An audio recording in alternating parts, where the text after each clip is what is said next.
happened to Kamal Egan.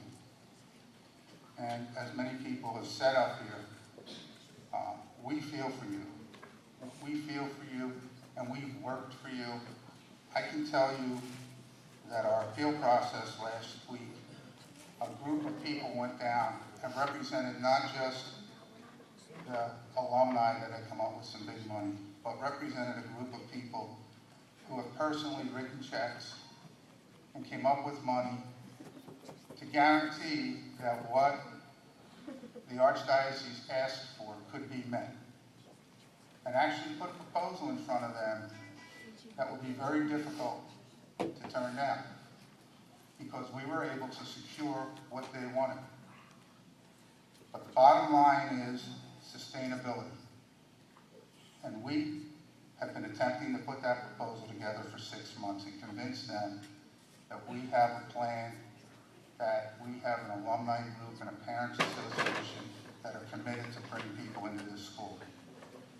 So where that decision lies now is solely in the lap of the Blue Ribbon Committee. And we have no say about it, but we've done everything we can to make sure, that's a fine, we can put that down.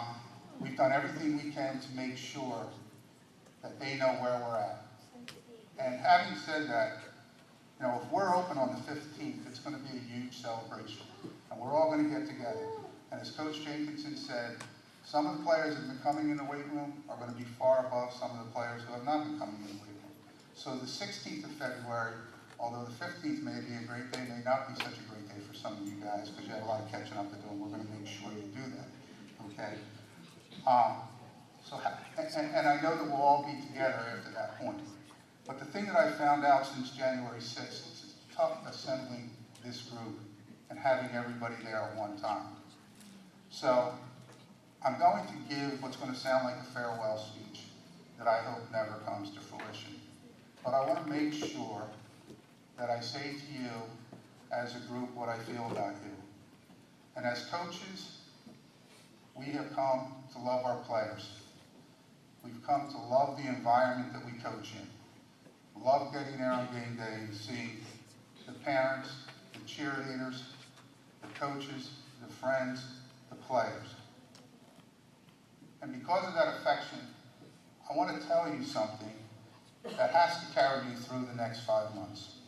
And there are 5 critical months. For the seniors, these 5 months are the 5 months of the best year of your life. You're going to have your prom. You're going to have your spirit night. You're going to have your memory night. Cherish that. Cherish that. Develop it. Develop those friendships. Get emails. Get phone numbers. Make sure that you're going to stay in touch with your friends. For the underclassmen, we don't know what's going to happen. And we feel for you more than anything. But when I was a junior in high school, right around this time of year, I was 16 years old. And we had a man you saw up on there on the screen. His name was Dick Bettison. He was as close to us as our parents. He probably ranked 3rd in all of our lives. We had just won the Catholic League Championship. We had won the city championship when I was a sophomore. You saw those championships up there. We had great teams. I was a junior on a junior-based football team that just lost by a touchdown in the city championship. And Coach Bettison said at a later date that my senior year was probably going to be the best football team that he ever coached. And some administrators in the school felt that football had taken too much of a priority and became known as a football school. And so they started making life very difficult for him. And he ended up leaving. Called us in on a Wednesday afternoon and told the juniors, sophomores, and freshmen that he was not going to be back the next year. Now, it riveted our lives.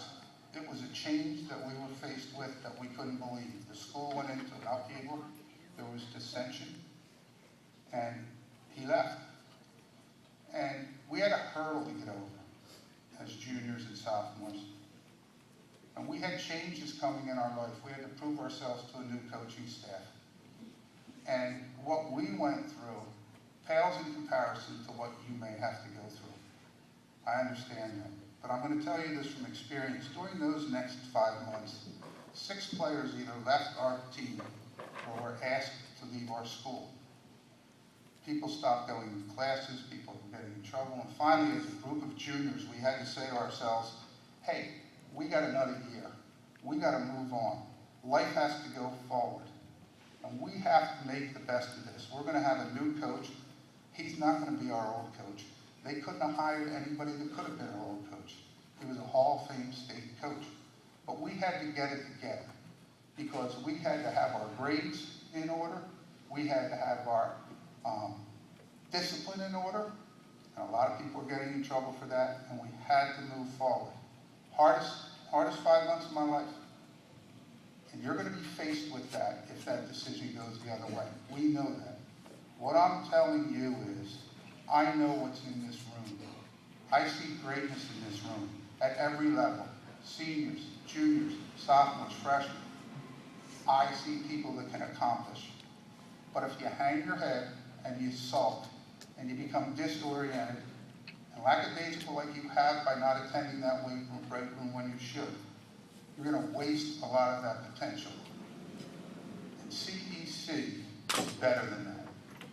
And that's what's in you. And no Archdiocesan Blue Ribbon Committee, no group of non-caring adults can take that from you. It's in your DNA. You can take that with you wherever you have to go.